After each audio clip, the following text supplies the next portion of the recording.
చిత్తూరు జిల్లాలో 2 రోజుల పాటు సీఎం చంద్రబాబు పర్యటించనున్నారు. ఈ నెల 30, 31న కుప్పంలో పలు అభివృద్ధి కార్యక్రమాలకు సీఎం శంకుస్థాపన చేస్తారు. అలాగే క్షేత్రస్థాయిలో వ్యవసాయ అనుబంధ రంగాల సంబంధిత అధికారులతో సమీక్షించనున్నారు. వివిధ సామాజిక భద్రతా పెన్షన్లను సీఎం పంపిణీ చేసి లబ్ధిదారులతో ప్రత్యేకంగా సమావేశం కానున్నారు. కంగుంది కోటను పర్యాటక కేంద్రంగా చేసేందుకు అభివృద్ధి పనులను చంద్రబాబు ప్రారంభించనున్నారు. ఇక సీఎం పర్యటన నేపథ్యంలో అధికారులు అన్ని ఏర్పాట్లను పూర్తి చేస్తున్నారు.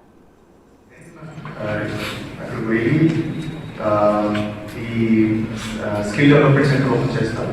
అక్కడ కూడా ఆల్రెడీ 100 మంది పిల్లలు సెలెక్ట్ చేసేసి ట్రైనింగ్కి అగ్రీ రూల్ కాంటెస్ట్ అంటే మన competitive process please select good people చేసేసి ఇమీడియట్గా వర్క్ ఫ్రమ్ హోమ్ సెంటర్ కూడా ఇన్వైట్ చేసేస్తారు. టీచర్స్ వస్తున్నారు.